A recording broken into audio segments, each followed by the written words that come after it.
Hey guys, project-zodiac here. I'm back with another video, and this is another movie review, and as you guys can tell, this video is going to be very long. I have a lot to say about this movie in particular because this is one of my all-time favorite movies ever. So welcome to my review for Tron Legacy.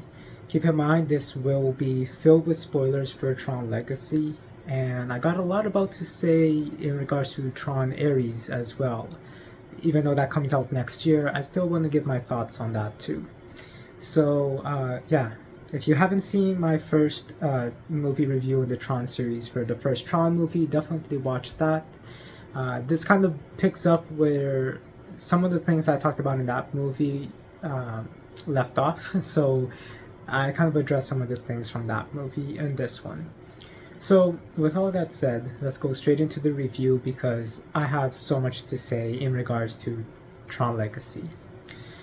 So, Tron Legacy came out in 2010, and it was the year right after Avatar came out, and Avatar completely, it was just amazing. It was one of the best movies ever, and it still is. And I remember going to watch Avatar in 3D and just being completely amazed by it. I remember being excited for it, but then actually watching it, I was just completely amazed.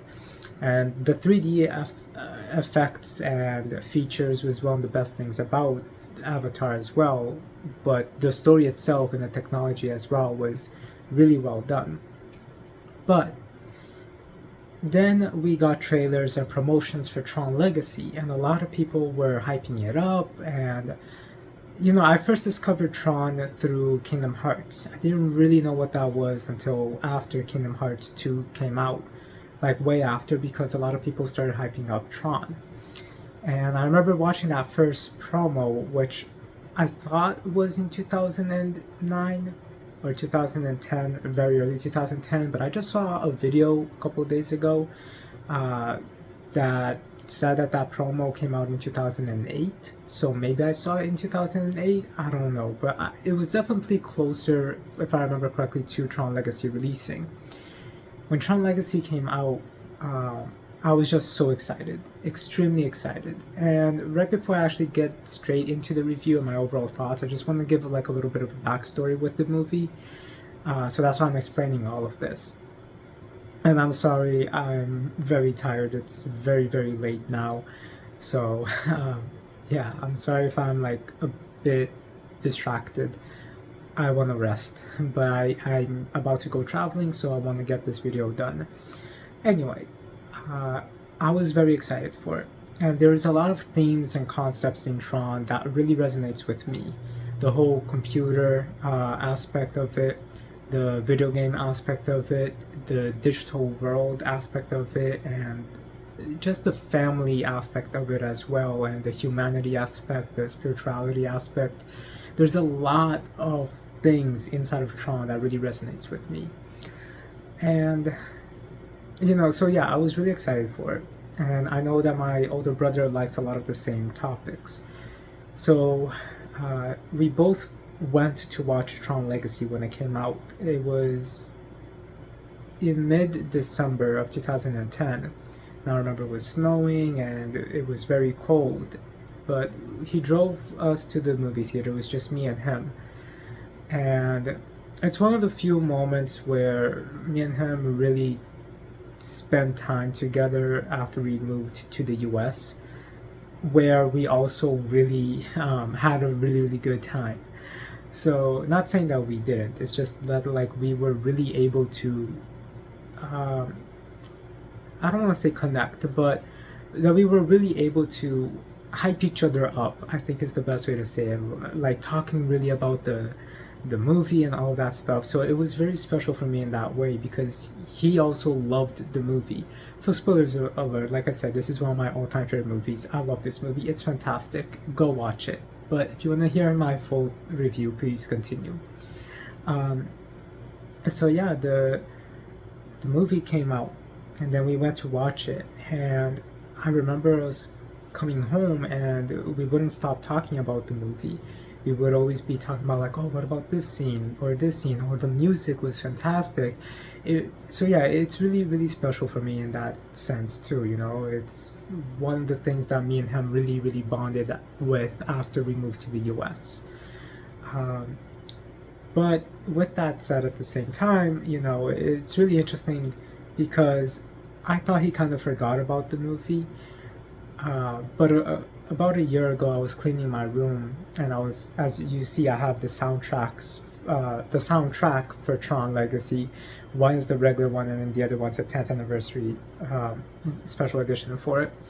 I have it on vinyl, and I was playing it on my record player, and my brother came home and he was hearing it play, and then he just came into my room and he's like, "Are you listening to Tron?" And I'm like, "Yeah." And he's like, "Oh, nice." And then he just went about doing his things. So even it's so I guess for him it still captivated him, even like over 10 years later, that he still remembered the sound and atmosphere of the movie, and that's really impressive. So I was really happy that my brother still remembered that. Um, but yeah, so it's a movie that really means a lot to me. And then right after Tron came out, Xenoblade Chronicles came out, and I've talked about this so many times in other videos, and I will still keep talking about it in a couple of videos because at the time of recording this, I've recorded a couple of other Tron related videos that I'll be releasing soon. And yeah, Xenoblade, Avatar, and Tron all just go together, and they all came out at the same time, so it's really special to me. And they also really resemble each other a lot and have a lot of the same themes and atmosphere and creativity, so it's really really impressive. But with that said, I just love this series a lot, and I really wanted to give this movie review for Tron Legacy justice in regards to that particular situation as well. So at the same time, though, as much as I want to be ranting on about all of that, I really, like I said, want to really do this review justice. So let's get into it, even though I've been talking for 7 minutes already. This movie is fantastic. The set design is amazing. I remember watching how they would upload videos on YouTube about how like the suits was made and how everything lit up, and like the actual set itself was so well detailed and so well made. It's just completely amazing. And you know, the more you look at it as you're watching the movie, you see so many little things, and it's like an actual set being made rather than just a green screen. Yes, they did use a lot of green screen, but the fact is, it's just so ironic how this is a movie that is set in a digital world, and they had more humanity inside of that digital world than a lot of movies set in the real world do right now.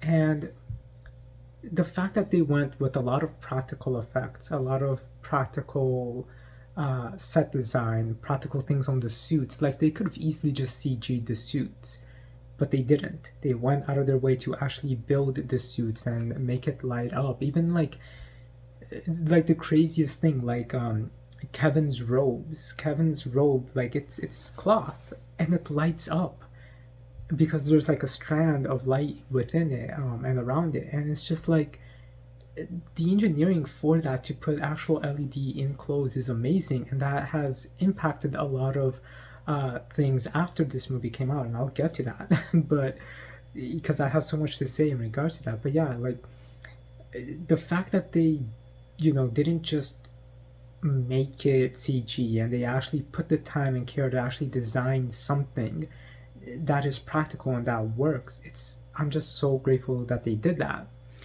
And at the same time, they, you know, the atmosphere is just so atmospheric. Like the first movie was super atmospheric as well.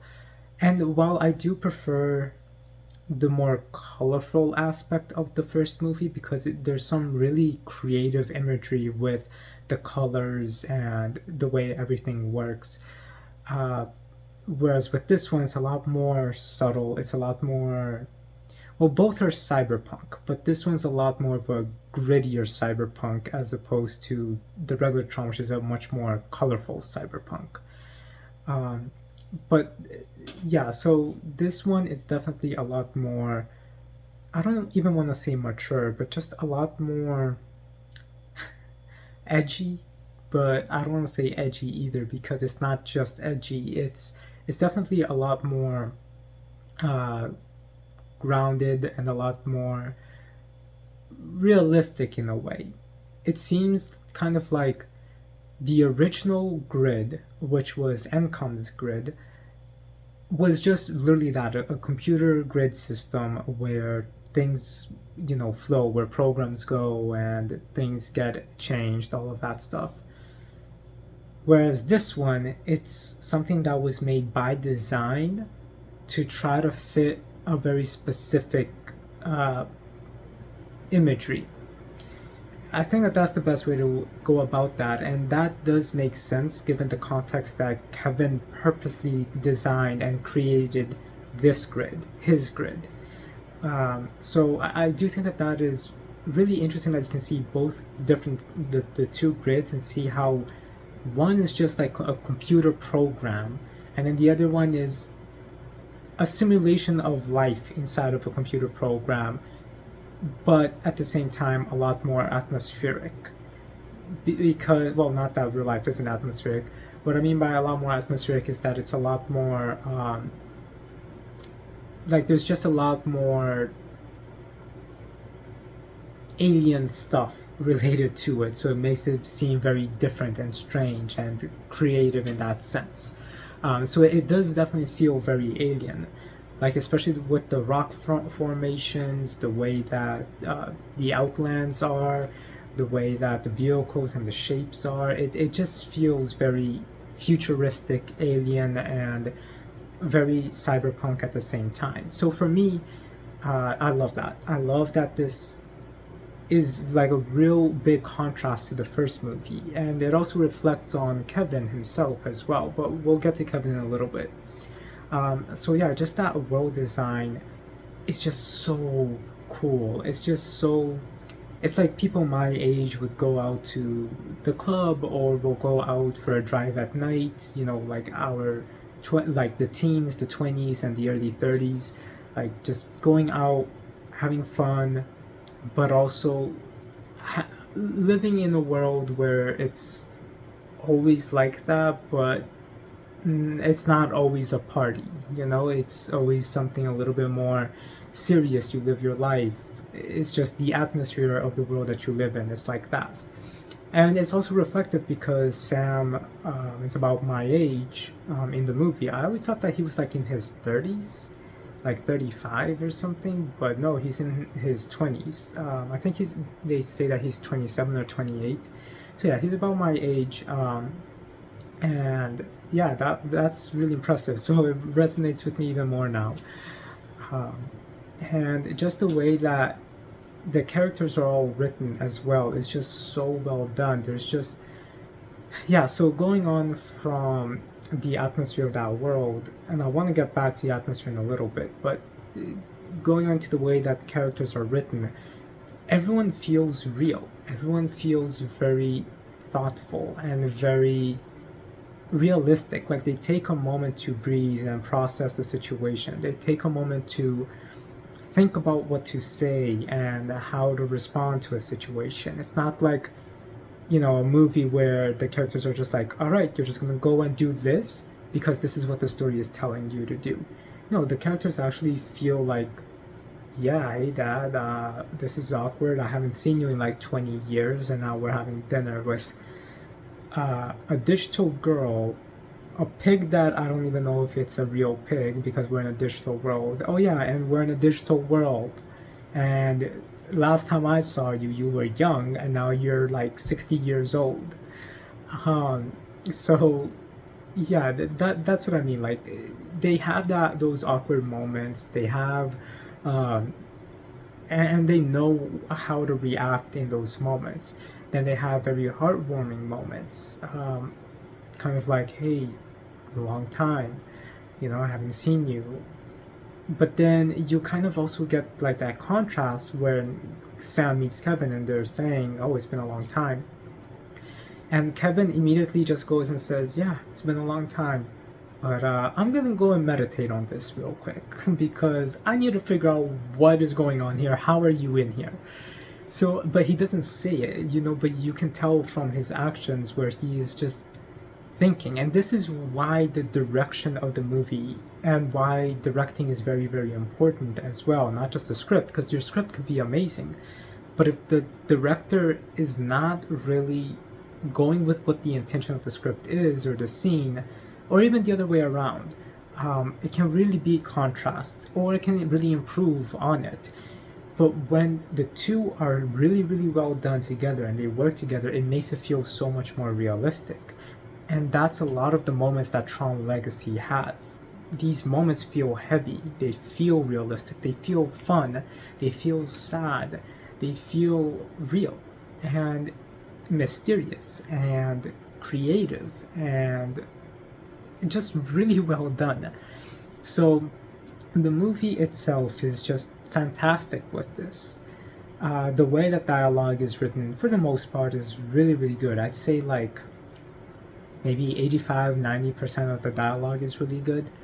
And then the script itself is great. I'll get to the script itself though, because there are some things in the story that I think needed to be implemented more, but thankfully it's addressed in the expanded works, which I'll talk about soon. I know it seems like I'm jumping all over the place. I'm just excited to be telling all of these things like, oh, what about this and that? So I'm just like trying to piece everything as I go. So yeah. But in terms of the overall tone of the story, it is heavy, it is sad, but it's also very hopeful and very creative. And honestly, it fits the themes of modern day now. And this is something I talked about in the first Tron movie, where the script was way ahead of its time. It's the same thing here. The script is still way ahead of its time. And this is where we're going to start connecting back to it really influenced things, not just with clothes or style, but a lot of things. So the script itself was way ahead of time. And the story really is about Sam, Kevin's son, getting a message that his dad needs him to go, or someone to go to the arcade, and then he gets sent to the grid. And then he meets his dad after like 20 years of not hearing anything from him. But then there's more to it. I know that I said that this is a spoiler review, but still, in case you haven't seen the movie or you haven't watched it in a while, I don't want to say so much stuff, but a lot more happens. And a lot of the things is very, very well done in how it says a lot of these aspects. So, but where is it, how is it with that it's way ahead of its time in terms of the story? Well, the story itself kind of talks about, I kind of want to say artificial intelligence, but not in the way that the first movie did. And it's not just ahead of its time because it talks about artificial intelligence. It's not just because of that.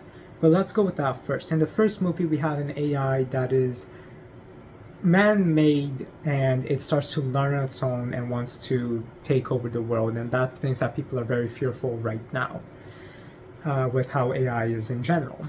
I went on a whole rant about AI and people using that terminology wrong in the last video. I'm not going to go into this one. But point is, people are worried about AI. And then they're worried about aliens. So me and my friends and cousins tend to joke around like, well, yeah, dude, there's a lot of things going on. It's either the AIs are going to take over the Earth, or we're about to be having a whole crisis on planet Earth if aliens are confirmed to be real. So just because of all of the things regarding aliens and UFO that's been coming out.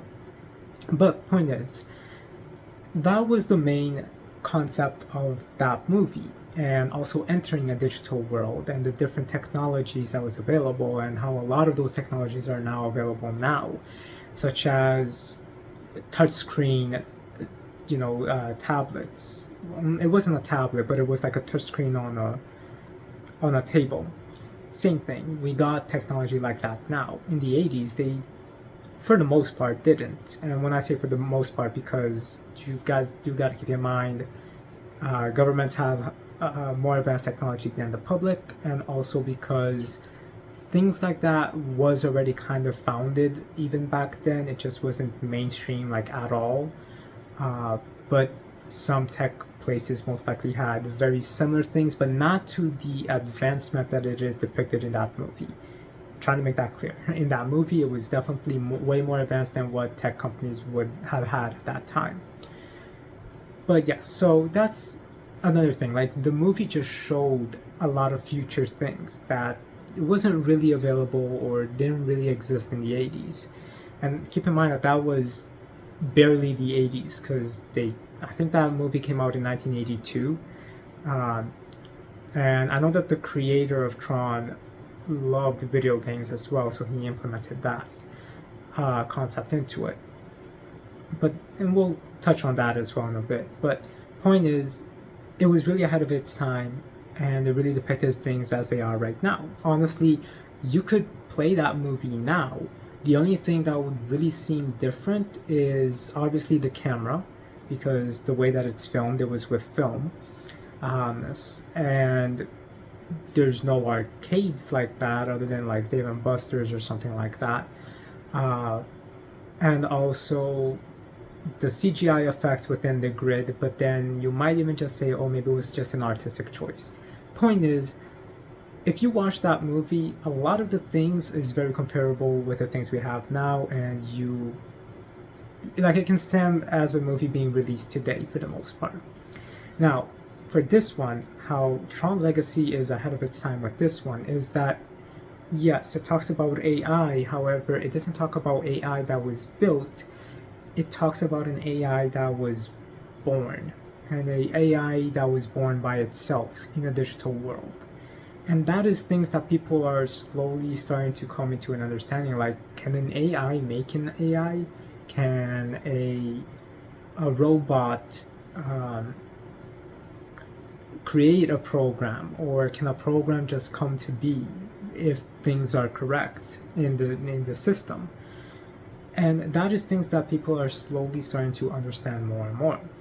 Then you got the whole concept of entering a virtual world. That is becoming way more mainstream with like VR headsets and things like that. That was also the case for the first Tron movie, but the point is, it's with Legacy, it's ahead of its time, because it doesn't just talk about taking yourself into the virtual world. It talks about bringing a virtual world to the real world. And with a lot of VR headsets and a lot of other technologies, you can put augmented reality stuff in the virtual world. But what Tron is talking about is actually physically bringing something from a digital world to the material world. And this is actually something that is touched on, and I just realized this right now. This is actually something that is touched on in the first Tron movie, in a way, because the whole experiment that sends Kevin into the grid in the first movie was originally sending fruit. So it would send fruit to the digital world and then materialize it in the physical world. So it was always something there, and I'm like, isn't that obvious that he came out of the grid? Yes, but what I'm getting at is that in the first Tron movie, they're basically already setting up the seeds that leads into Tron Legacy, which is further going to be developed into Tron Series, and that is something from a digital world being pulled out. If something that is physical can be put there, why can't something that is from there be brought to the physical? And if it is able, how would it look like? So that is the thing regarding Tron Legacy and technology that people are always researching into now. I mean, we got 3D printers, for example, right? Those have also been around for a while, but they only became a lot more mainstream and public within the past, 6-7 years. So around the time that the movie came out, well, the movie came out in 2010, this is 2024, but point is, close enough, sometime after the movie came out. And I could be wrong on when 3D printers started becoming more accessible and mainstream, but they've been around for many years. But the point is, people are using that technology to be able to 3D print food, literally food, 3D print organs. You see labs using 3D printed things to see how it can function, so that way we don't need to be making complications and having to have multiple donors if the body isn't accepting it, because then they could print something that is more likely to be accepted by the body, from what I understand in that kind of research. And I think that that's amazing, because that is the concept of Tron Legacy, bringing something that is literally in a digital world into the material world. And we got that. In this case, it's with 3D printing, but that's, you know, something that you make a program for, and it's right there in front of you. And even so, that's still not so new, because of the fact that, you know, any program you would do, you can like digitize something and then make a model out of it, and then from that model make the actual thing. But the point is, Tron was talking about a program being brought into a digital world, and that's what we can do with 3D printing now. What about people, sentient beings? These are things that Tron starts to raise the questions into. And, you know, in the first movie, a program wanted to fight a user inside of the digital space. The program didn't want to go out of the digital space. They wanted to bring someone into the digital space to prove a point, and also then to go on and control the world through the digital space. In Tron Legacy, it's the opposite, because the programs want to leave the grid in order to take over the world, and in a physical way, not a digital way. And I think that that's really important, because it furthers the communication or the talk about AI and things regarding technology in that sense. Now, in regards to that particular theme, it's also very influential just because of the fact that you get to see more about how the physical world, the real world, and the digital world can really be linked and intertwined and connected, just like the spiritual world and the material world, because I do believe in the spiritual world. And I know that the two are connected and can and are linked in various ways. The digital world, and that's what Tron Legacy tries to set up, is that it's like that too.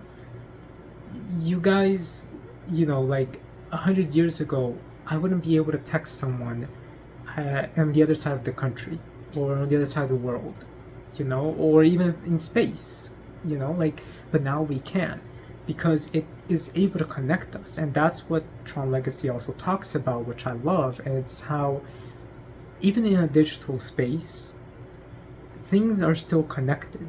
You got Kevin and Sam. They haven't seen or spoken with each other for 20 years. Yet when they still see each other, yes, it's a little, not awkward, but, you know, kind of just like, all right, I need you to process this. You're my dad that I haven't seen in 20 years. You're my son I haven't seen in 20 years. What are you doing here? And both of them asking the same question. So it's more about that sense of connectivity in understanding the world, and that the world is more than what it is. And Kevin also talks a lot about that when he's talking with Clue, because he wanted to create a perfect system. However, as he gets older, he realizes that perfection is with the imperfections, and from the imperfections, things can be perfect. And it can grow and evolve and become better, and that's part of the perfection. Something that isn't so perfect, polishing, getting smoother and better, and really evolving and being something much better. That's part of the perfection process, and people don't realize that. And that goes for everything, with school, work, family, love, life, yourself, everything. So Kevin, when he made Clue, he designed Clue without really that knowledge, and he talks about that. And that goes into that connection piece as well, because the movies, one of its main themes is reflecting and connecting um, and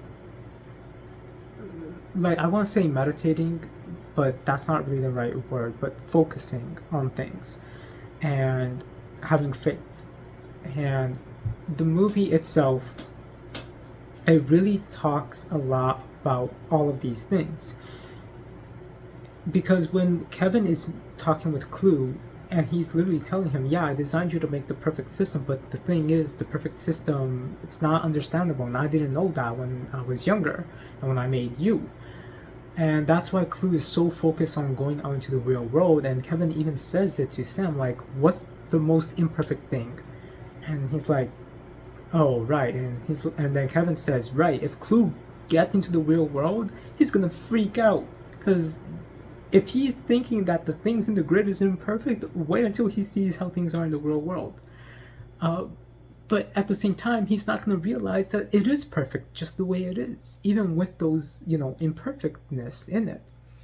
So, yeah, when Kevin is talking with Clue and he's saying, when I created you, I didn't know that, it's one of the most beautiful things, because it's really emotional. And then he is also looking at Sam and saying, for me, the most perfect thing was my family, and I didn't realize that. And even though he really valued his family, he wanted to do something even bigger, but he didn't realize that he already had the biggest thing. And that's what he is trying to tell Clue, and then he pulls Clue back into him. And I just thought that that was really beautiful, that it really shows you connecting with yourself in that way, your past self with your current self, or your more mature future self, and the two having a conversation, and just going through it. I mean, a lot of times I'm always thinking, like, if time travel is possible, which I believe it could be, would a future me somehow talk with me and like sit next to me and I not even realize? What if it's like 100-year-old me? Would I recognize myself? And what if he's passing on a lot of wisdom, and me being young, I'm just gonna be saying like, all right, like just putting it aside but still listening a little bit. That is kind of what the movie shows. Your current you talking with either a past or future you, and passing on wisdom that only you came to learn after so much time. And that leads into one of the things that I love so much about the movie. But right before we get into the themes that the movie talks about, another thing that the movie was ahead in its time, still going back on that, isn't just the concepts and the idea behind the technology. And Tron is something that even the director of Tron Series said, that you can tell hundreds of stories because the technology is always growing and changing. But that's not just what makes Tron ahead of its time. It's also, focusing so much on the set design, focusing so much on getting the characters and atmosphere right. But also because of the way that things were designed. You have, and in terms of, and this connects with the atmosphere that I was talking about, you have clothes, right? Yes, there was wearable electronic clothes in the past. I mean, even back in the 80s, look at Back to the Future, technology on clothes. It's not really a new concept, and it's not really a new implemented in real life thing either. But it's not mainstream. It's very niche and extremely hard to be designed, because clothes is supposed to be foldable, like you're supposed to fold it.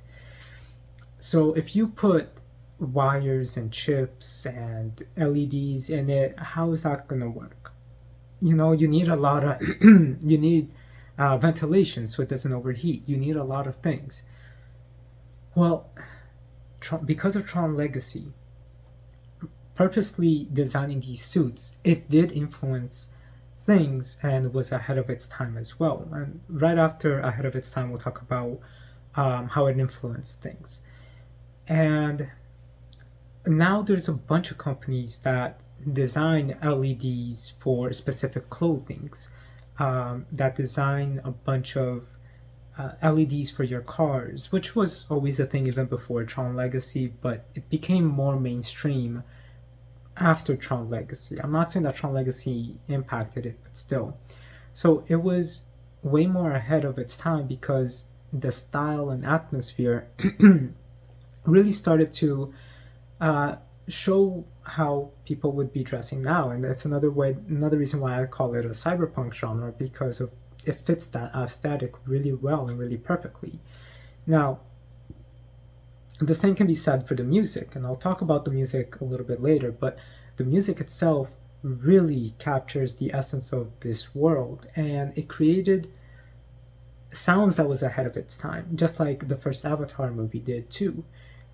Because the sounds of it, not only is it very influential and really well done by one of my favorite bands, Daft Punk, but it's ahead of its time because it really, really mixed orchestra with electronics, and a lot of movie studios now do similar things with its music, and a lot of producers and musicians do very similar things as well, and a lot of that came after this movie came out. So there's just a lot that this movie was ahead of its time, and even some of the CGI, like fully CGIing and de-aging someone, as they did with Kevin, that wasn't as mainstream. There was a few movies with it, but a lot of them didn't get it as right as this one. I know a lot of people complain about the CGI on Jeff Bridges' face to make him look younger, but it's honestly not that bad, especially when I forgot right now if it's when he's moving or when he's standing still. But the point is, there are many moments where it looks really good, and then there are a few moments where you're like, yeah, that's CGI. Not really. Once is there a moment where it's 100% is that CGI?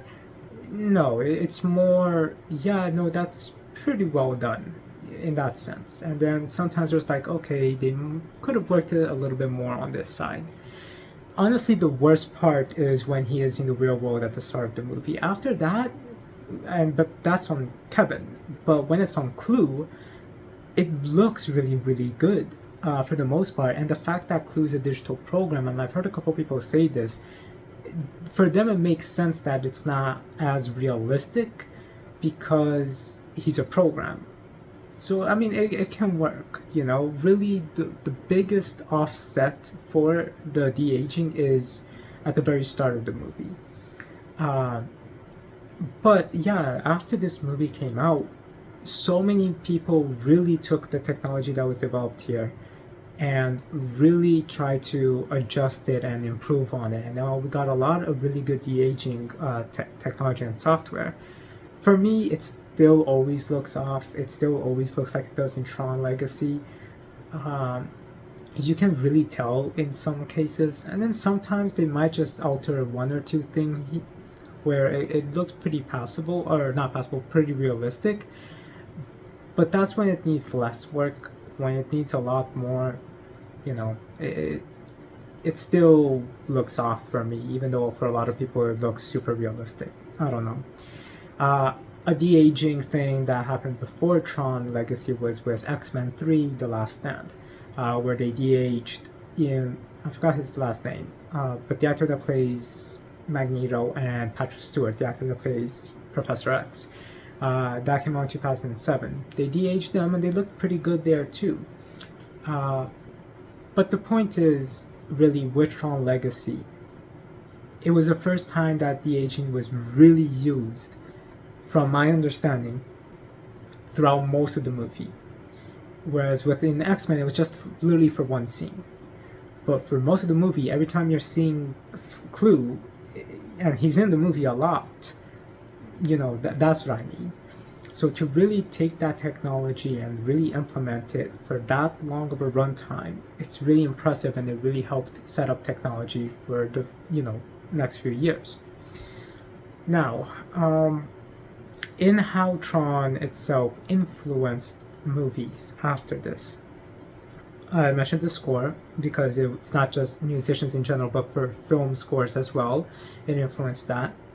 It also influenced how computer generated effects work because Tron didn't have as much CGI as people think. It did have a lot, yes, but not as much as people think. So that was really impressive. And the fact that they implemented that CGI really well, because you look at it and you think that could be real, and the fact that there's a perfect blend of real and CGI, and the two really look very similar to each other because of the nature of the grid and how the grid was designed and the aesthetic of the grid. That's what I mean. It really blended in those elements together, the physical real one and the CGI element, because of the way that the grid was designed. They used that foundation of the idea of how the grid was going to look to really make sets and everything resemble what the CGI would look as well. And I love that because it really does look so impressive even to this day. Honestly, the CGI in this movie still looks better than a lot of CGI in movies released now in 2024 because they actually cared about getting it right. So that is something that I love about this. Now, in regards to the other things too, so we talked about the sets, we talked about the music, also just in general the way that it was filmed was very influential. I think a lot of people took a lot of the filming techniques that Tron Legacy came with and really implemented it. The aesthetic overall, a lot of movies after it came kind of with that same color palette. That's what I'm trying to talk about in terms of the aesthetic. And also just the overall tone of the movie.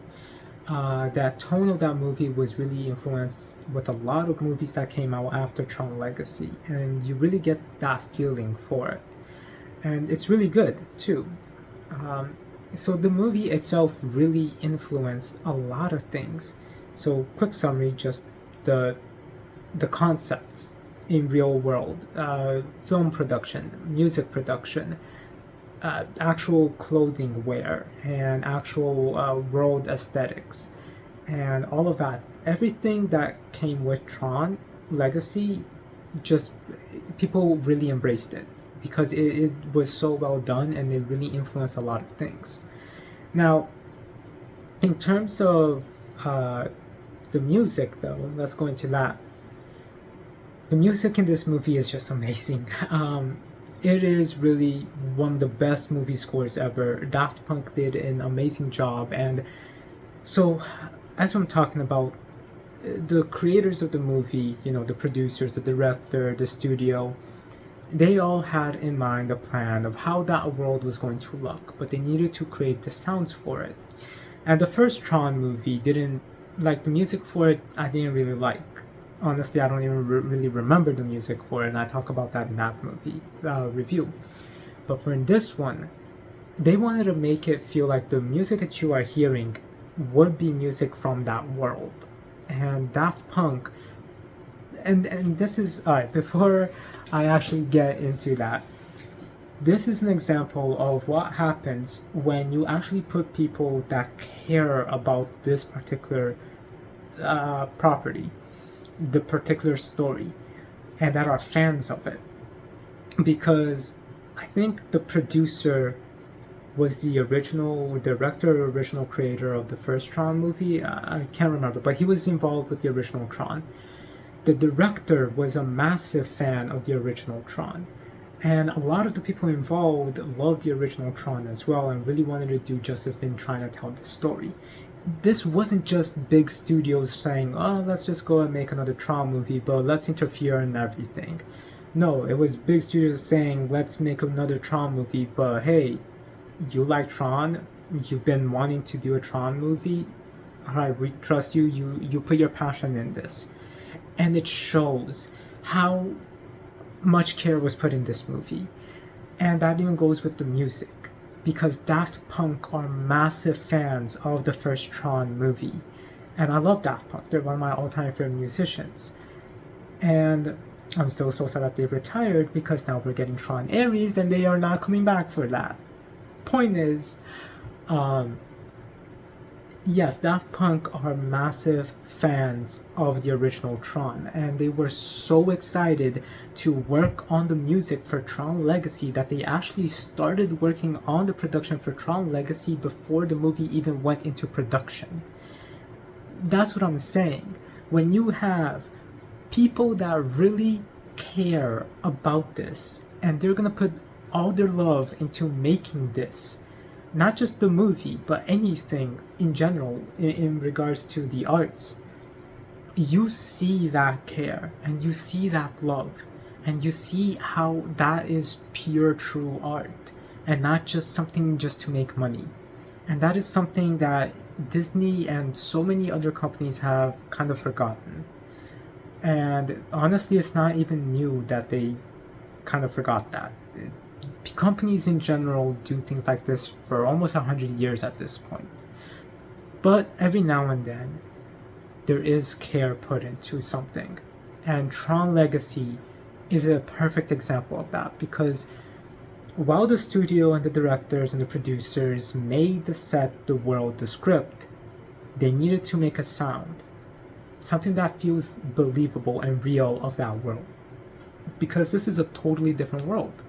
It's a digital world. It's almost like a different planet, like I said.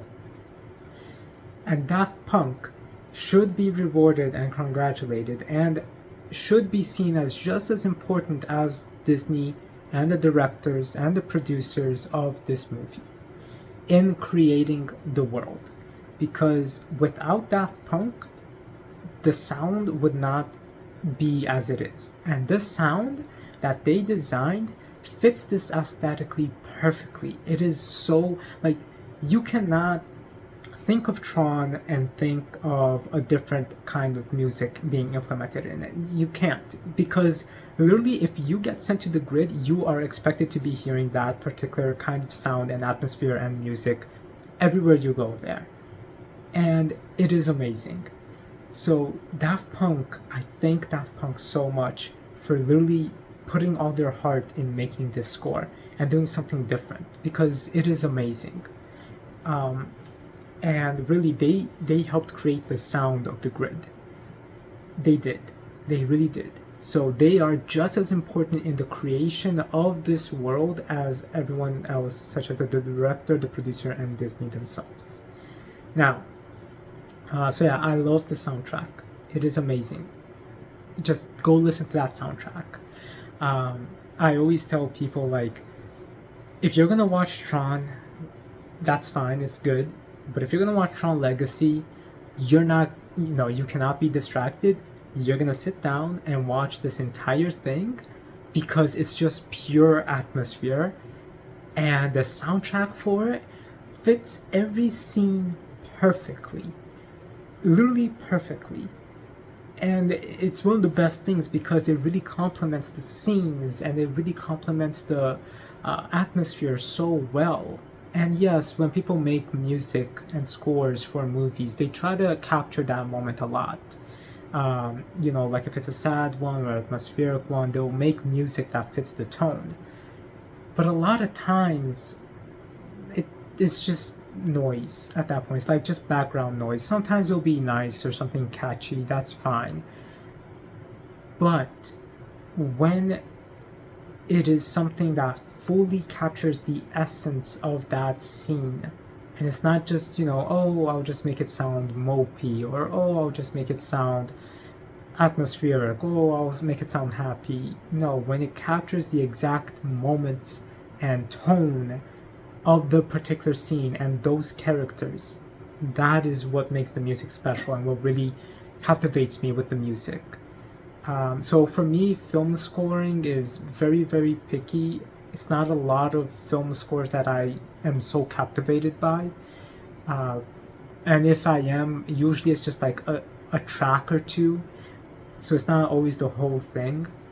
But in some cases, such as with Tron Legacy, such as with the Labyrinth score that David Bowie did, or music, because he also did vocal songs, such as the Blade Runner score, such as the score and the soundtrack for The Crow, such as the score for Logan or the score for X-Men Dark Phoenix. Those are moments that really show how good music in movies can be, and it shows the art for it, and that's what I love when you're watching a movie and you're seeing it. And it's not just the main theme song that captivates you, it's the whole thing, the whole song, the whole score. And that's what Daft Punk did here, and I love that. Now, in regards to the characters, I thought that they were all written really well. And I think that they really captured the essence of everyone perfectly. And what I talked about Kevin in my first Tron movie review was that you kind of see a young guy in his 30s learning about a digital world and kind of goofing off in it, but then slowly actually processing, like, all right, I gotta pay attention to this. I can do this one thing. I wonder if I can do this to help take care of this issue. And then, oh, I can. Okay, let me see what else I can do. You see him starting to learn and be more mature as he goes through the movie. So his character development is a little bit different than what most people would attribute a character development to be like.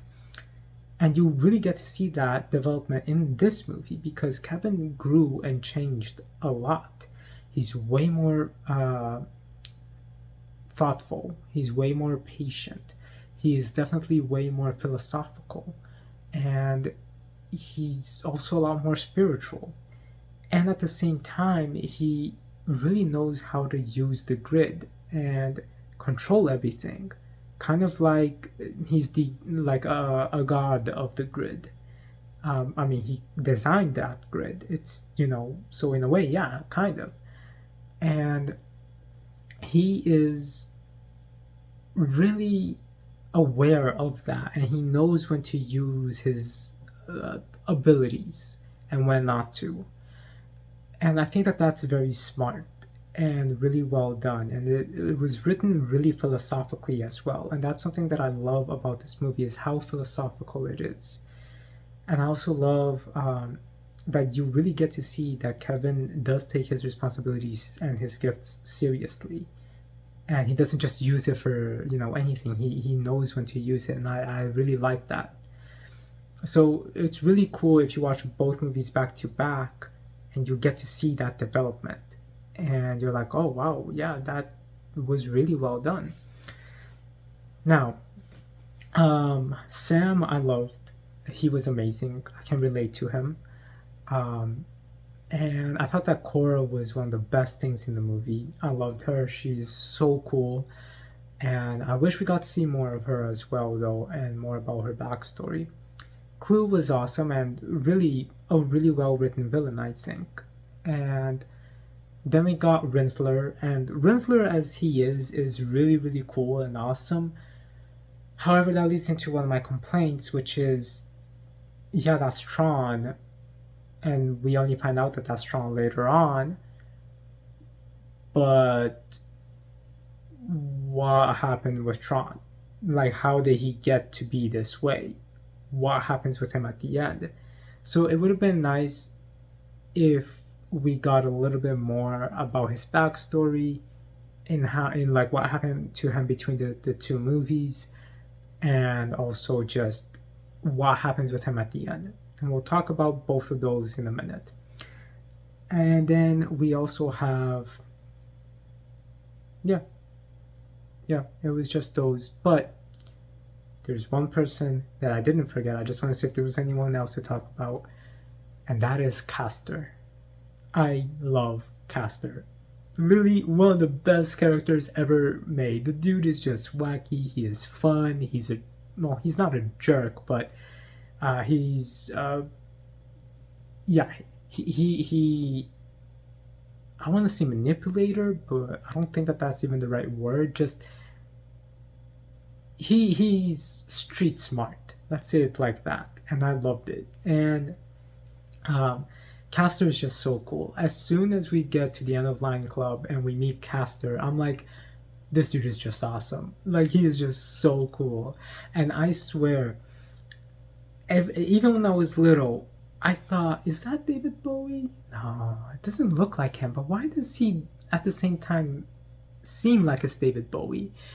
Literally, the entire time I watched Tron Legacy, even when I first saw it, I'm always just like, there's no way that they did not write this part for David Bowie. They must have written this part for David Bowie, because he literally acts like David Bowie would in this particular scene or in this particular role. Like, there's no way around it. That is basically David Bowie for me.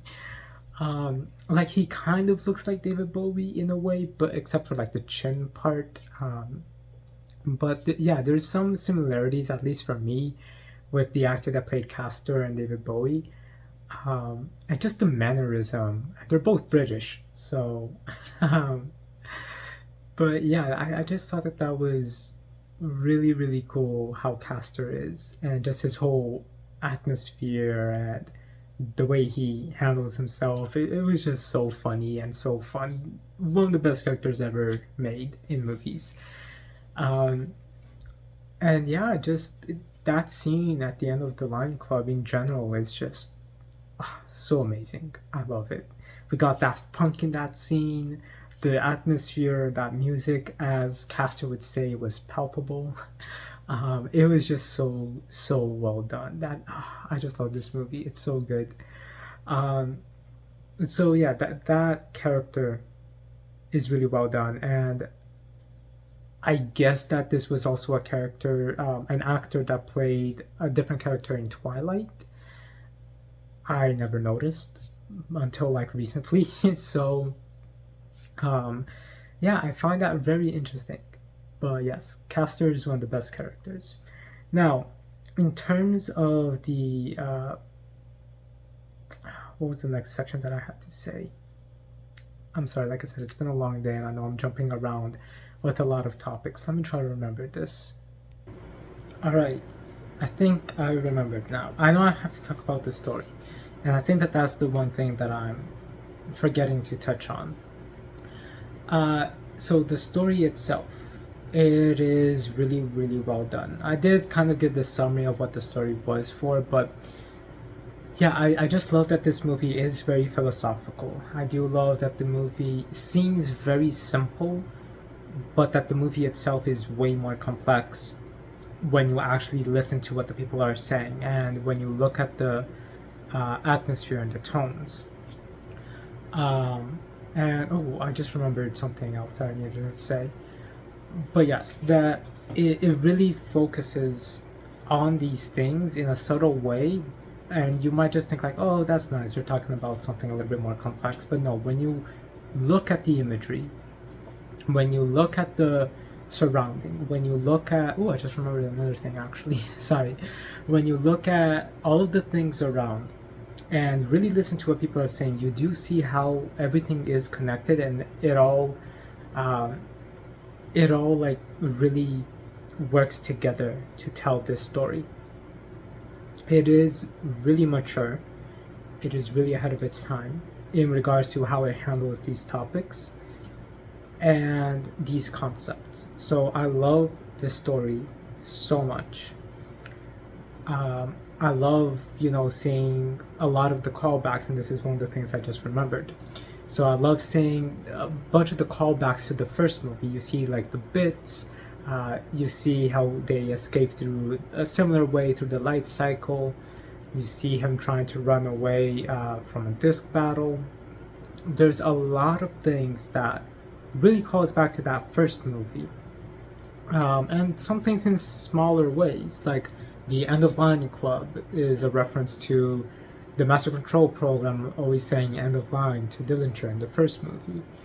So there are a whole bunch of subtle references and connections to that first movie, and it doesn't feel like, oh, they're just doing this just to call back to the first movie.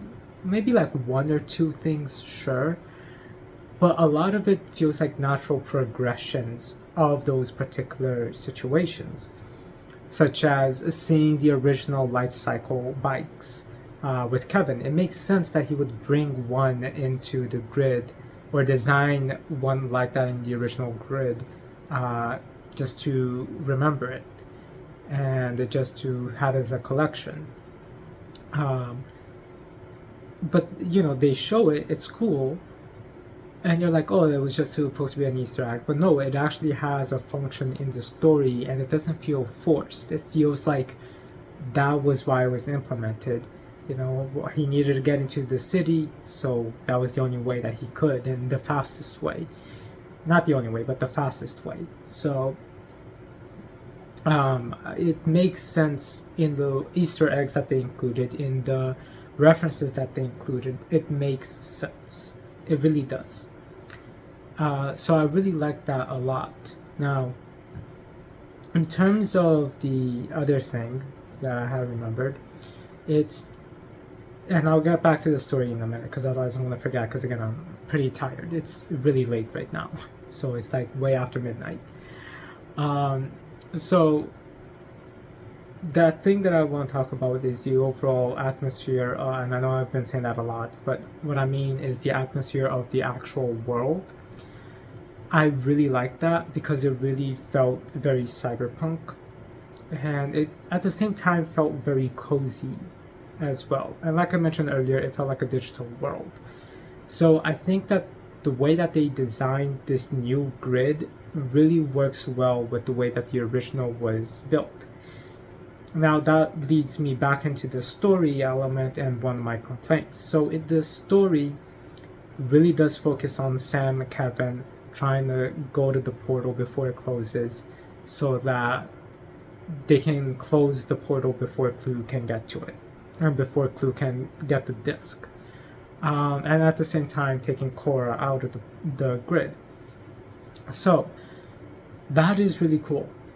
And that's like the very rushed explanation for it. But what I wanted to say is, at the same time, that basically means that they only focus mostly on the main story. They don't get to see and expand the city, or how the programs live, or how the programs go about their day-to-day. What do? Do they have viruses? Do they go on dates? Do they eat? Do they work? What is it that they do? We get very few glimpses of it, enough to kind of answer those questions, but not really show us how. And then that leads into the expanded works, which we'll talk about in a little bit as well, which I haven't forgotten because I did say that earlier. So I do wish, though, we still had a little bit more of understanding that world without really the expanded stuff. But there is enough there that answers most of your questions, but not everything. And a part of the reason for that, I'll again go into a little bit more detail when I'm talking about the expanded things, but it really does feel like they just wanted to really get the main plot settled right, and they didn't want to make the movie so long. So they left little hints and clues about the other things, and the other things were going to be expanded in the expanded stuff, which we'll talk about. So yeah, I think that they handled it as best as they could, and it worked out for the most part. That doesn't mean that I hate the story. No, I love the story. I'm just saying, even when I was little, I kind of wanted to know more about Sam's mom, what happened to her. I kind of wanted to know more about the programs and how they live, or what was the ISO culture like, things like that. And they do touch on it briefly, but again, it's just rushed because they had to focus on the main plot. It's understandable because this is a movie, it's not a show. And at least there's enough there that does still make you feel like some of these things are being addressed in some way. Now, in terms of all of that, though, what do I actually think about the ending of this movie? Because if I love the action, oh right, I didn't talk about that, but the action's fantastic. The special effects are really fantastic as well, and the filming and the direction is fantastic as well. So if I like all of that, and the story and all the way that things was handled, what do I think about the actual ending? It's a cliffhanger ending, and it's not at the same time. It stands as a good closure, but it leaves you wanting to know what happens next without it being like, bam, boom, this is it. This is, a huge revelation, a huge shock, and it's setting up a sequel, and now you're gonna have to wait, or maybe we won't ever make one. It's not necessarily like that. It's more of a cliffhanger, as in, like, okay, so they addressed this question that I had. This is interesting. Where are they gonna go from here? Kind of like that. But at the same time, it can serve as a cool, alright, that was actually a nice ending. I would like them to expand on what's gonna happen after this because this is a huge thing, but it works as an ending. And that is with Korra leaving the grid. And that connects with Tron Ares, which we'll talk about in a little bit. I know that this video is long, but like I said, I have a lot to say about this movie. So yeah, when Sam gets out of the grid, I was sad that Kevin wasn't there. And he has an identity chip. When I first saw that, I thought that was Korra, that programs were not able to exit the grid, that they could only come out as data and be put on like a pen drive or something, and that's why we had the chip. But then, like 2 minutes later, we get to see Korra, and I was so happy. Like, I was just so glad. But then you kind of have to question yourself. How did she get clothes? Because she's a program. So is it that when she came out of the program, out of the grid, she had her, well, she's not a program, I'm sorry, she's an ISO, but she had her clothes from the grid. So is it that when she came out of the grid, she had those clothes, or did she not? And if she did not, did Sam ask, I forgot his name, the guy that wrote the program for Tron, Flynn is Kevin, I'm sorry, it's so late, as you guys can see. Yeah, I can't remember his name right now. Yeah, I'm sorry, like, I know the name, it's just not coming out right now. But Kevin's friend, the one that tells Sam, that tells Sam to go to the old arcade, right? So Ian, right? Is it Ian? I think it's Ian. Or am I thinking of Jurassic Park? Point is, so that guy that came at the end, he played Tron in the original movie. So, and he's Kevin's friend. So, did Sam message him in that morning saying, hey, can you come over here? There's something I gotta give you. And also, can you please bring clothes for a girl? Like, I'm just thinking about how that conversation would have went. But I'm assuming that probably did happen. But I think that Korra did come with her clothes from the grid. I don't think that she came without clothes. And the reason why is because from what we see of what's going on with Tron Ares. So I do think that when they exited the grid, Sam did message him and was like, hey, can you bring some clothes for a girl? There's something I gotta tell you, and I need to have a press conference tomorrow with NCOM.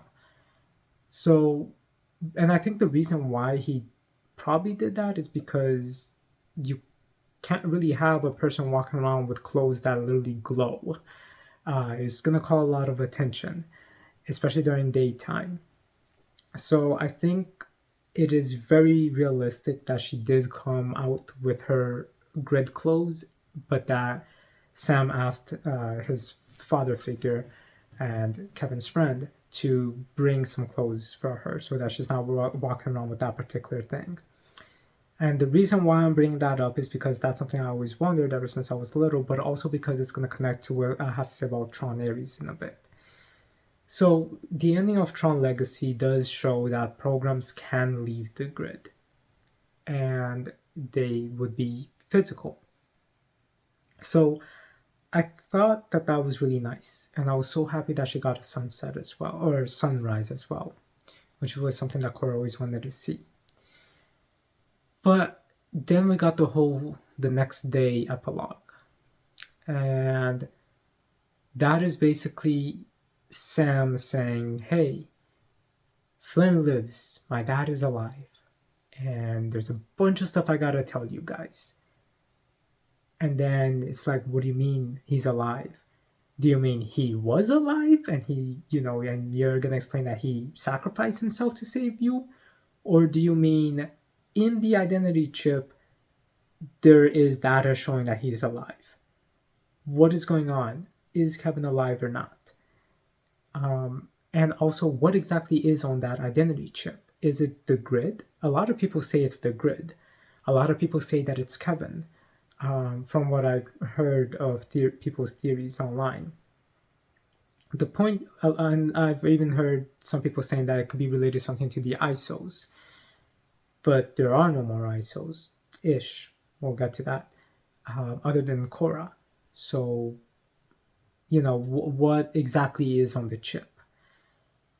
Now,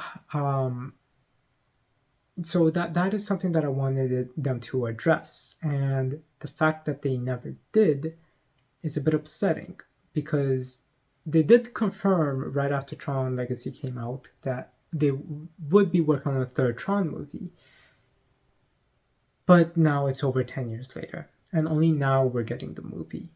So what do I think about Tron Ares being announced? We'll get to that in a little bit.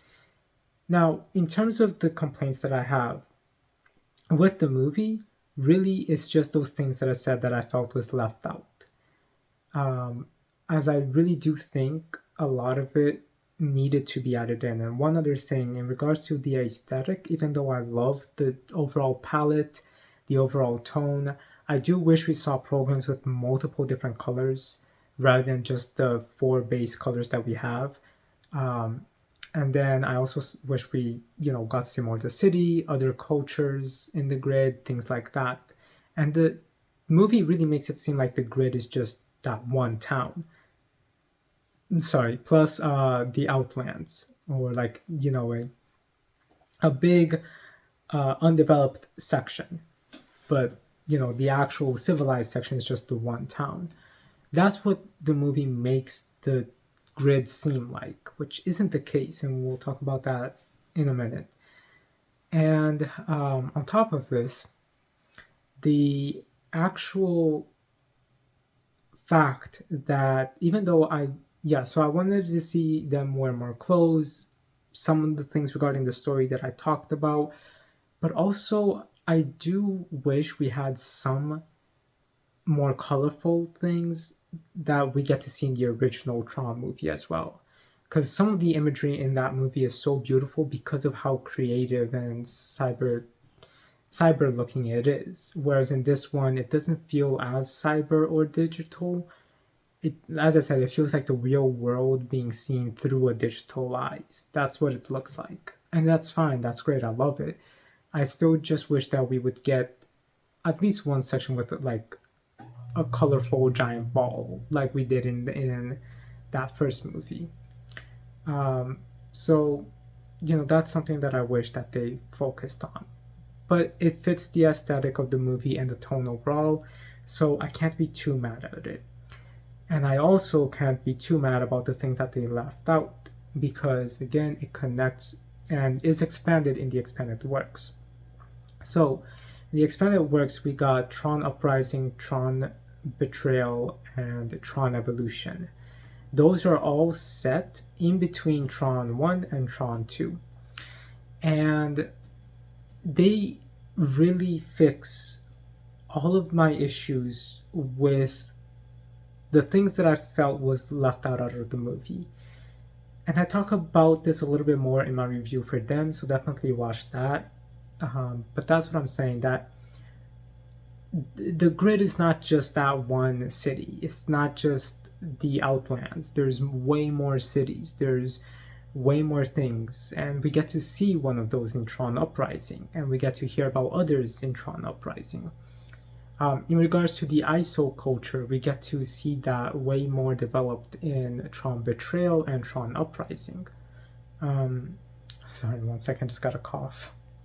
Sorry, it's been a long day. I've been talking since 8:30 in the morning. My voice is really tired and raspy. Point is, so we get to see the ISO culture in Tron Uprising, well, I was about to say Tron Identity. In Tron, why can I say these two words right now? I'm saying all other Trons except this one. I was about to say Tron 2.0. In Tron Betrayal and Tron Evolution. In Tron Betrayal and Tron Evolution, we get to see a lot more about the ISO culture. We get to see how they lived a little bit more and what they think and where they came from. It gets expanded so much more. We get to see why Clue hates them a lot better. And again, these are all things that are still kind of shown and a little bit hinted at in the movie, but it's really expanded and really shown in here, and it really gives way more depth and context to everything. We even get to spend more time with Tron himself too in those contexts. But the most important thing is we get to see the lives of programs and how they live.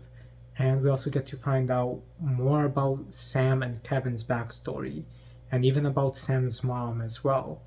So the expanded stuff really feels like it was written all with the movie. And they were like, all right, we gotta focus on these things in the movie, but these things are very important that we do need to address. So let's focus on telling it in this game. Let's focus on telling it in this comic. So that way these things can fully have their things to focus on, but still standing on their own and still having enough of the other elements that gives you a good understanding of what's going on overall. So the way that the multimedia aspect for this movie went, I think was genius, and I think it was perfect.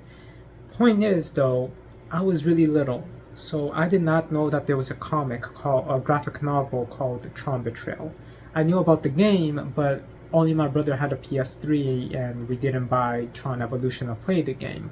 Nor did I really think it was canon, or I didn't know it was canon. I just thought it was, like a tie-in game, reliving the story just through a different program's eyes, because I didn't know it wasn't Sam or Kevin or Core that you played at, or even as Tron. That I did know. But I thought it was just kind of like a what if this is how we would show how Clue came to be. I thought it was like that, but no, it's actually canon to the story. And if I knew that, I would have watched the cutscenes a long time ago, because the story for that game is amazing. And then with Tron Uprising, you get to see more about the expanded world and Clue's reaches and what Tron had been up to as well. So all of these things, for the most part, gets addressed in these expanded things, and it really looks like they really worked on everything together to really make sure this story is being told properly. And I love it when multimedia works together, because again, it's the care. They really cared about doing the story justice, and they did it beautifully in this way. It doesn't feel like it was all cash grabs. So yeah, I'm just so impressed, because I only played Tron Evolution, watched Tron Uprising, and read Tron Betrayal all within the past year.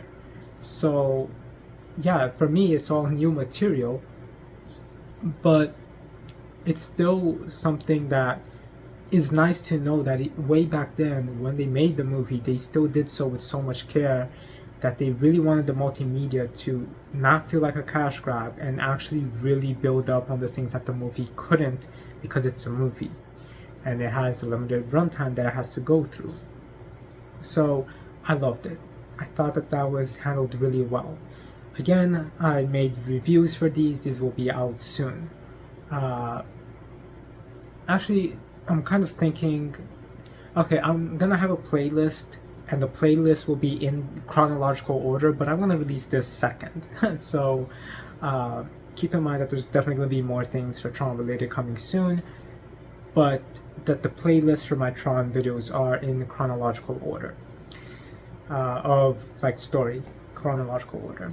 So I'm just so glad that they handled this movie right. This movie is so good, and I can't even be mad at it anymore about those complaints for the most part, because they're mostly addressed.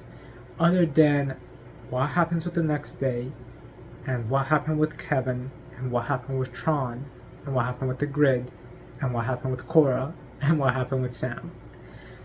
Those are the last things that needs to be answered. And this is where we get into Tron Ares.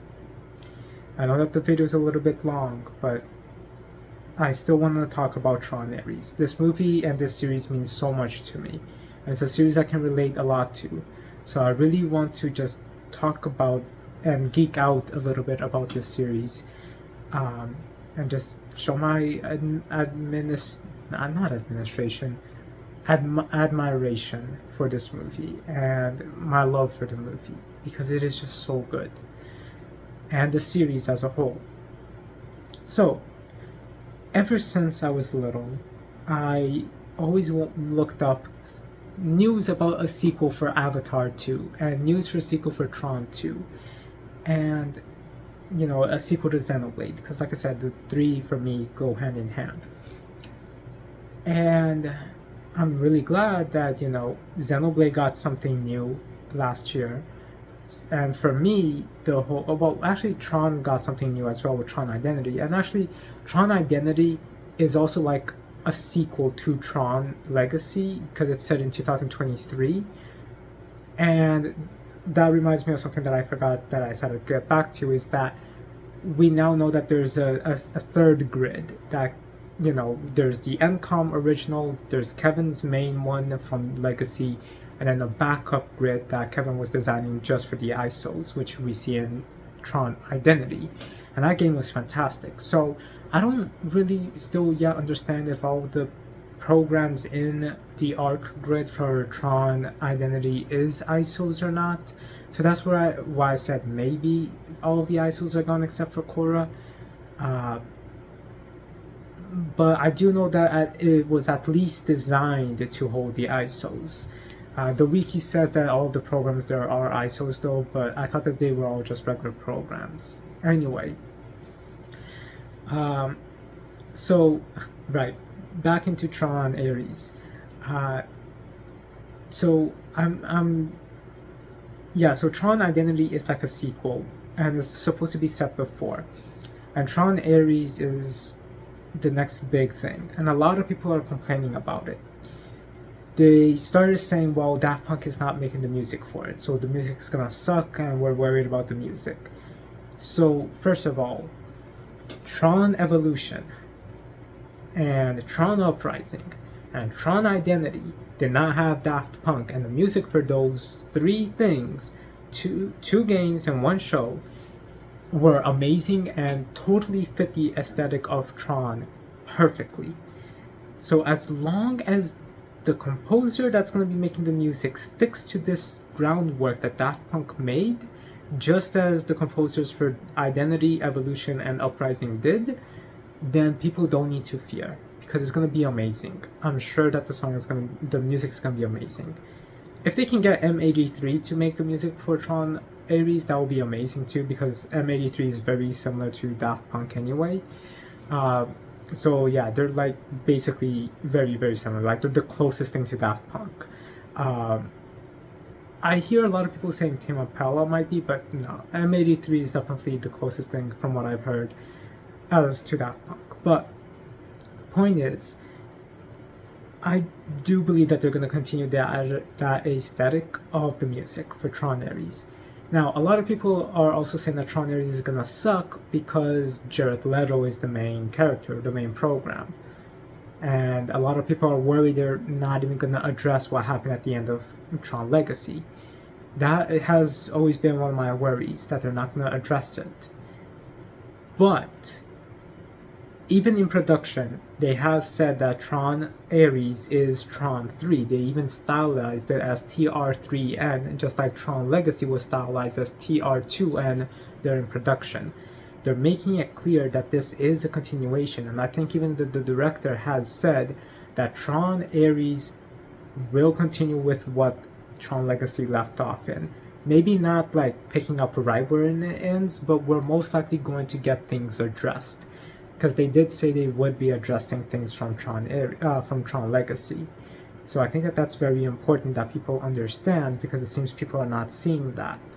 So things are going to be addressed. It is an actual sequel and not a spin-off. It's not a in-between quel. It's not a set in the same universe, but yeah, a spin-off. It's not a reboot or a retelling. It's not. It's literally Tron 3. It's the third part in the movie series. And I'm trying to say movie series. I was going to say Tron series, but then you got all the in-between stuff. So in the movie part of the series is the third part in it. And it is connected and builds up with what the other two had established. It is important to understand that. So people should not be worried. As for Jared Leto being the main actor, honestly, a lot of people hate on Jared Leto's acting. I don't follow celebrities. I don't really know much about why people hate him. But what I will say this, he's not that bad of an actor. He's not. And I think a lot of people are being way too harsh, saying that the movie's gonna suck just because Jared Leto is gonna be the main character. He clearly does really love this series. He helped get this movie made because he kept fighting for this movie to survive. And we'll talk about that in a minute. So people really should be thanking him as well for, like really urging to get this movie made. So I know he's not the only person involved that made the movie actually get made, but he did help get made. So I think people really need to take that into consideration. And a lot of people, though, are taking that into consideration and saying that he's gonna butcher it because he helped make things in regards to the movie, not just being the actor. No, people need to understand that he does seem like he's very passionate about this project and about this world and these characters. Again, when people are passionate about it, let them work with it because they're going to put love and care into it. Look at what happened with Tron Legacy. Look at what happened with the original Tron. People put love and care in it, and they got to make something beautiful with both movies. I believe that they're doing the same here. So, people need to calm down in regards to Jared Leto being the main actor. We have heard, I think, that the actor that played Tron, the human that I forgot his name of, that he's not going to be in Tron Ares. I think he has confirmed that. If he did, it does suck. But maybe we'll get Tron back as Rinsler, or maybe he can do voiceover work. Maybe, we don't know.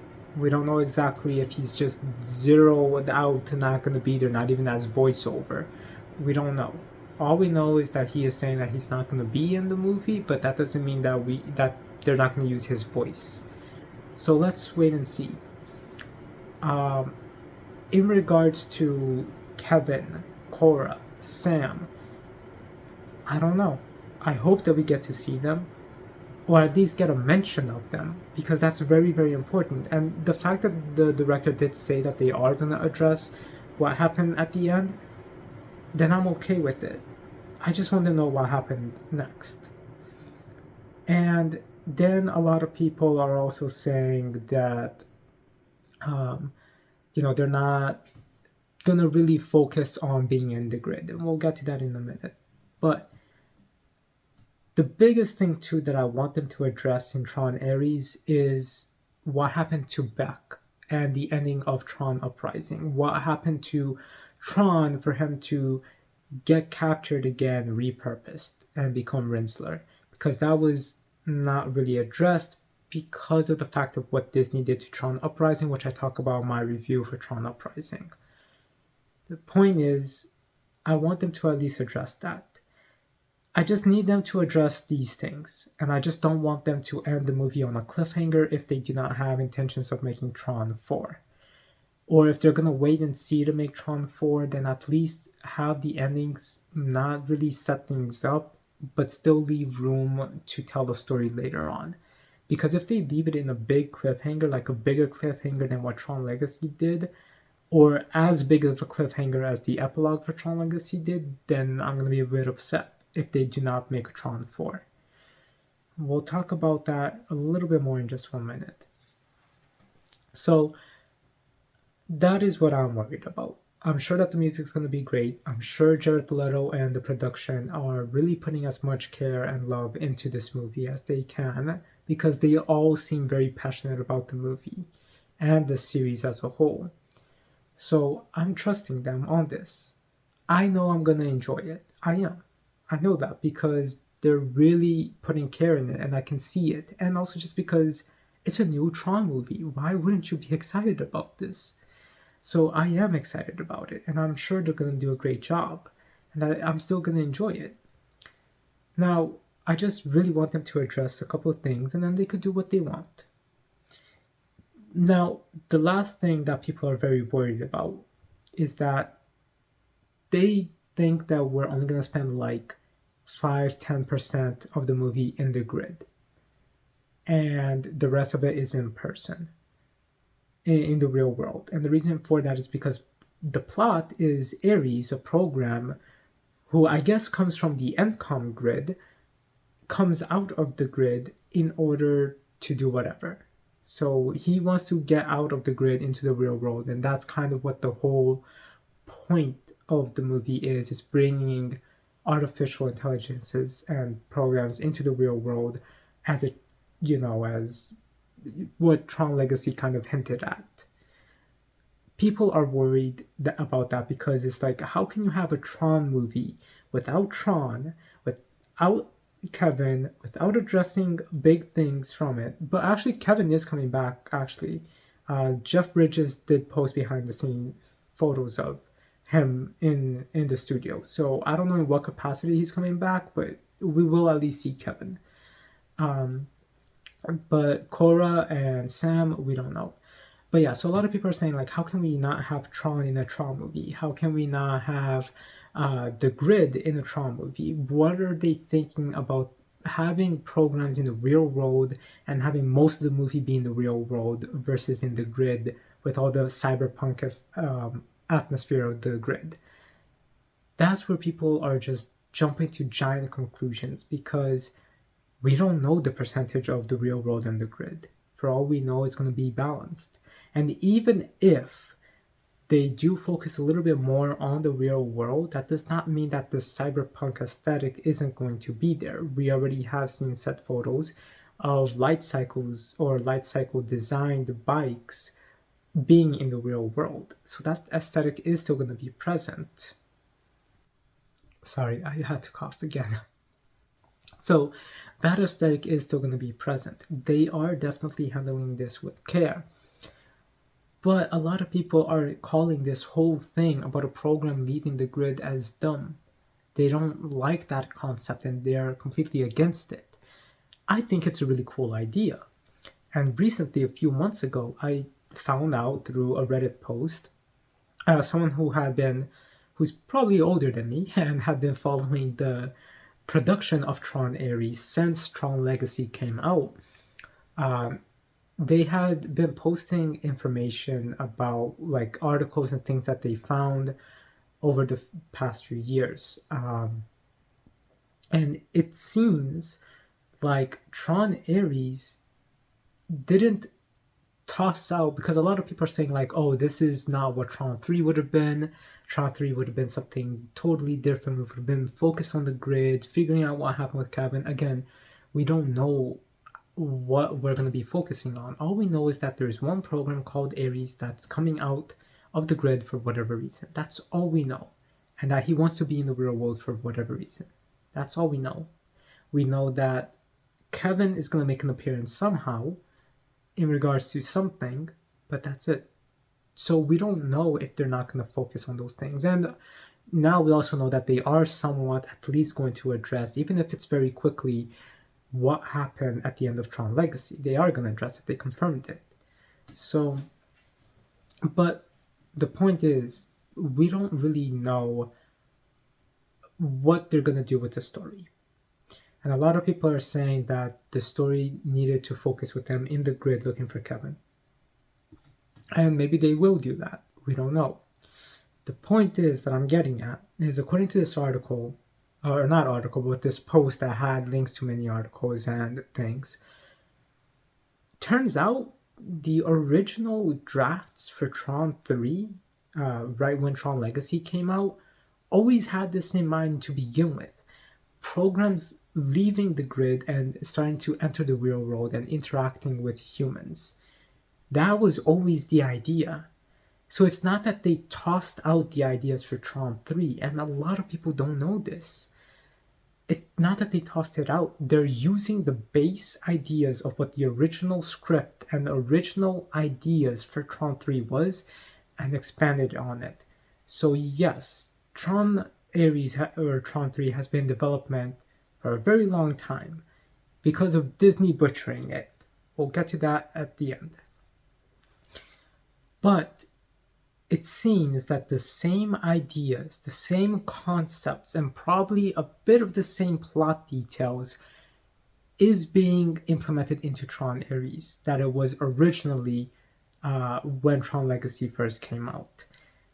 Of course, so I'm not saying it's the exact same movie that Tron 3 was going to be, but it is still using the same ideas, the same concepts, and the same theology and the same general plot as what Tron 3 would have been, just reworked into Tron Ares. So we're still getting the things that was mostly supposed to be right after Tron Legacy came out, like 2-3 years later. If Tron Ares came out back then, it was basically still going to have these implementations as well, the same concepts and themes and ideas. So this isn't new. It's not that they tossed away what Tron 3 would have been or could have been. No, they're using that and just building up on that from all of the articles and things that we've seen. So yeah, no, this is basically what Tron 3 would have been all along, just rewritten, but with the same information, just the same thing, just rewritten, but to include the same general things. Maybe one plot or here and there might not be included, but point is, still the same general idea behind it. And I love that, because it really shows that they really care about continuing the story the way that they wanted to over 10 years ago. And that that leads into the last thing that I have to say. And that is what Disney did. They bought Star Wars and they completely tossed Tron to the side. Because even though Tron Legacy did really well, it didn't do as much as Disney wanted. And so they bought Star Wars so that they could have more money. And then they butchered Tron Uprising so that it couldn't have a second season. And then they blamed it on low ratings, which wasn't the case. Again, I go more into that in my review for Tron Uprising, so please watch that when it's out.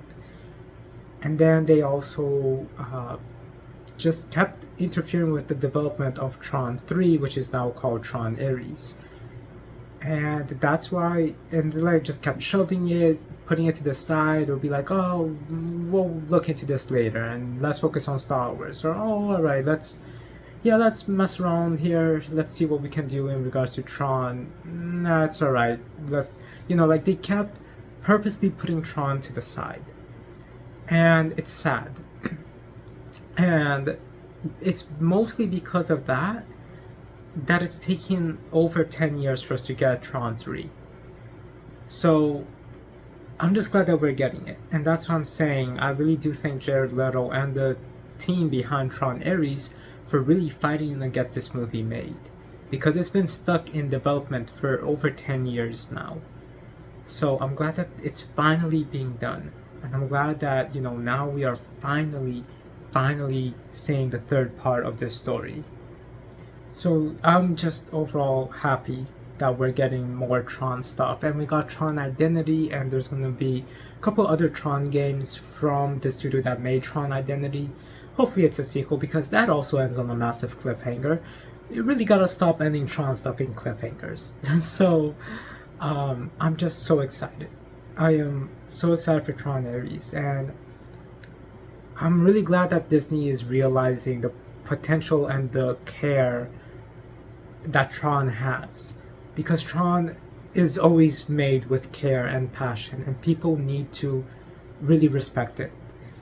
And it is highly respected, but a lot of people don't really credit it when they should. They take things from it, but they don't credit it, and they should. So I'm just glad that Disney is starting to put more value into Tron. We got the Disney Park last year, and they started setting up, like actual merchandise for Tron again. So I'm really glad that Disney is focusing on this.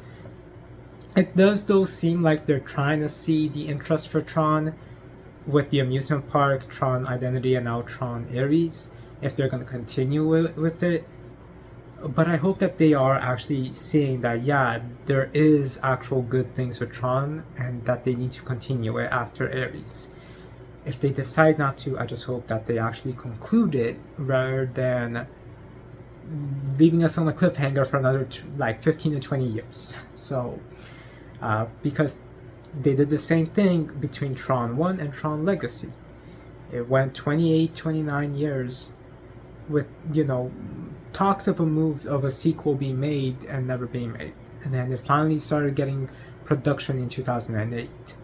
So hopefully, and now we just saw that happen again. It's like Disney is always purposely trying to butcher Tron, but right now it seems like they're seeing the value that Tron has, and that they're actually putting care into it themselves, not just the people who make the Tron stuff, because the people that make the Tron stuff really do care about it. I'm talking about Disney themselves, because they're the ones who is going to be paying for the making of it, so that's what I'm saying. I hope that they're realizing that. But guys, there's only one last thing I need to explain, and I think you guys can hear that already. But this, it is something that I am working on the video for, and I just hope that you guys watch this. This is not the one from Disney. It is a Tron Identity disc. However, it's an actual working Tron disc, and I am so happy with this thing. So watch my review for it. It will be coming out soon. It's going to be a two-part video. The first part is the unboxing, and then it's my review. The review is pretty long. It's an hour and 40 minutes, so about as long as this review. But there's a lot of things to talk about in regards to this. So I hope you guys enjoyed this review, and I hope I was able to do this movie justice in reviewing it and just expressing how much I love this movie so much. So thank you guys for watching. Let me know what you guys think of Tron Legacy. With all that said, rate, comment, subscribe, and I'll talk to you guys later. Have a good day.